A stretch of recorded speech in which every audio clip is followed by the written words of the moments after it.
এক টাকা জুয়া খেলে যদি টাকা কামাও, এক পয়সা জুয়ার টাকা যদি পেটে থাকে, ওই টাকা পেটে থাকা অবস্থায় যদি তুমি মরো, তুমি মরার লগে লগে জাহান্নাম দেখবে তোমার কবর। স্পষ্ট হাদিস।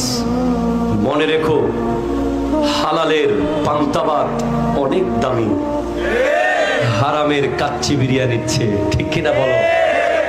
যে ব্যক্তি হালাল টাকা দিয়ে পান্তাবাত খায়, খোদার কসম তার মতো চালাক পৃথিবীতে নাই। আর যে অবৈধ জুয়ার 2 নম্বরই সুদ ঘুষ খেয়ে দামি দামি খাবার খায়, দামি দামি বাড়ি বানায়, তার মতো বোকা, তার মতো গাধা, তার মতো বেয়াক্কল পৃথিবীতে নাই। ঠিক কিনা?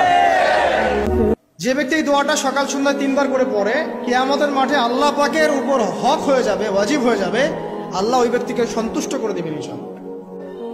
রাদিতু বিল্লাহি রাব্বান ওয়া বিল ইসলামি দীনান ওয়া বি মুহাম্মাদিন সাল্লাল্লাহু আলাইহি ওয়াসাল্লাম নবিয়্যা। এর একটা বড় ফজিলত আছে। কি ফজিলত? যে ব্যক্তি এই দোয়াটা সকাল সন্ধ্যা 3 বার করে পড়ে, কিয়ামতের মাঠে আল্লাহ পাকের উপর হক হয়ে যাবে, ওয়াজিব হয়ে যাবে, আল্লাহ ওই ব্যক্তিকে সন্তুষ্ট করে দিবেন ইনশাআল্লাহ।